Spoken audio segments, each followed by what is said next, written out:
હું ભાગીને જાતી હતી, એ હોન્ડા લઈને મારા વાહે પડ્યા તો મને બધાને માર્યા, મને લાત દીધી બે વાહેથી, તો હું પડી ગઈ, મને પેટમાં લાગ્યું, હું પ્રેગ્નેન્ટ છું. કાલ દવાખાને ગઈ હતી રિપોર્ટ કરાવવા, તો એને કીધું કે તું પ્રેગ્નેન્ટ છે 3 મહિનાથી. મેં એને કીધું તો એ મારા છોકરાને કંઈક થઈ જશે તો એની જવાબદારી કોણ લેશે?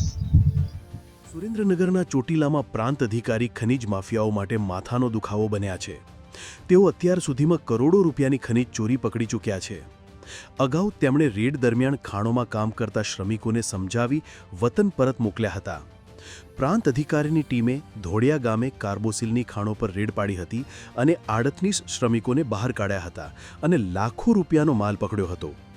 જોકે હવે શ્રમિકો તેમના પર લાઠીથી માર મારવાના આરોપ લગાવ્યા છે, જેમાં એક ગર્ભવતી મહિલાએ પણ ગંભીર આરોપ લગાવ્યા છે. જોકે આ મામલે સત્ય શું છે એ તો તપાસ બાદ જાણવા મળશે.